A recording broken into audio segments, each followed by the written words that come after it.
Hello, welcome to part 2 of the video on dietary recommendations for exercise. In the last video, we went through an overview of the recommendations by nutrient category, and in this video, we're going to look at the specific recommendations for carbohydrate and protein. This first chart shows the recommendations for the total amounts of intake, and the first two columns represent carbohydrates. For carbs, we see that for most physically active individuals, the recommendation for carbohydrate is not beyond that of a healthy diet. You can see that in these first three rows where the AMDR is 45 to 65% of the total kcals, and the daily carbohydrate needs are about 5 grams per kilogram of body weight. The only slight difference is males who are meeting that recommended amount of exercise and getting more aerobic exercise, and they need a slightly higher amount. The major change comes with endurance athletes, and you can see that they need 65% of their total kcals from carbs and 10 grams per kilogram of body weight. When we look now at proteins, we see that weightlifters and endurance athletes have the highest need. The power athletes are the greatest, but it may not be quite as much as you may think. Just to put this in perspective, the averages for males are 1.4 grams per kg, and for females, it's 1.2. So on average, Americans are meeting the needs for a power athlete. So most power athletes probably don't need to consume any more protein in their diet than they already are.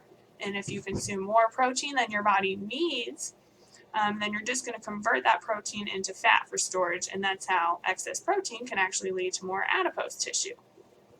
So let's do a little example here on how we can use this chart to figure out your daily needs and total requirements. And we're going to say that we have a female who is 132 pounds. The first thing we're going to have to do is convert that into kilograms, because as you can see, all of these equations use body weight in kilograms. And so we'll times that by 1 kilogram per 2.2 pounds. So you can cross out the pounds, and we'll have a 60 kilogram individual. So let's start out by saying that she is in this first category of general adult. And to see how many carbs she needs per day, we'll take that 60 kilograms times 5 grams per kg, cross out the kilograms, and that equals 300 grams.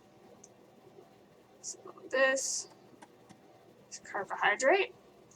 For proteins then, we'll take that 60 kilograms times 0.8 grams, and we'll see then that she needs 48 grams of protein. So that was per kg, crossing those out. And that's how you would use the chart to see how much you need per day. So let's flip over and say that she is actually now a power athlete. So how would you do this? You can see that the carbohydrate need is the same, 5 grams, so this is going to be the same, 300. But for protein, we have a range now. So first we'll take 60 kilograms times 1.2 grams per kilogram, cross out the kilograms, and we see that that is 72 grams. We'll do the same thing again, 60 kilograms times 1.7 grams per kg, cross out the kilograms, and let's see, for that one we're going to have 102 grams of proteins. So anywhere in this range, 72 to 102 grams of proteins per day would be what her need as a power athlete is.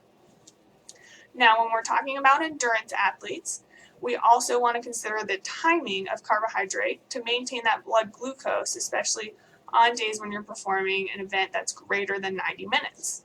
So we're going to switch over now to this chart at the bottom, and you can see that the carbohydrate need for events greater than 90 minutes is going to be 1 to 2 grams per kilogram of body weight 3 to 4 hours before the event.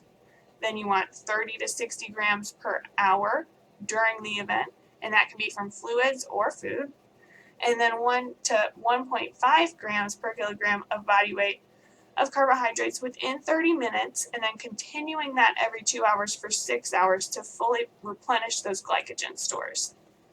So I won't walk through this same math again, but we can see that if we have the same individual at 60 kilograms, that's then going to be 60 grams to 120 grams before the event, 3 to 4 hours. During the event, we don't have to do any math, we just see that it's 30 to 60 grams per hour.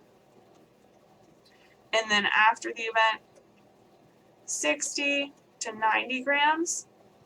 And that's going to be within 30 minutes and then every 2 hours for 6 hours.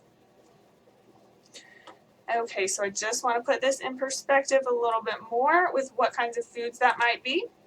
So looking at this last chart, just for comparison, one bagel we see is going to be about 60 grams of carbohydrates.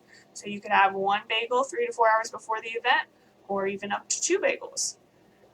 1 cup of oatmeal is only 25 grams of carbohydrates, so you would need a bit more oatmeal there. 1 large potato is 60 grams, so that might be a good food to eat after the event. And then 1 sports drink, such as Gatorade or Powerade or whatever your preference is going to be about 15 grams. You'll have to look on the label. And that's per 8 ounces or 1 cup. So you would need up to 16 ounces or more per hour to meet that carbohydrate need during the event. All right, I hope that makes sense, and I hope you have a wonderful day. Thank you.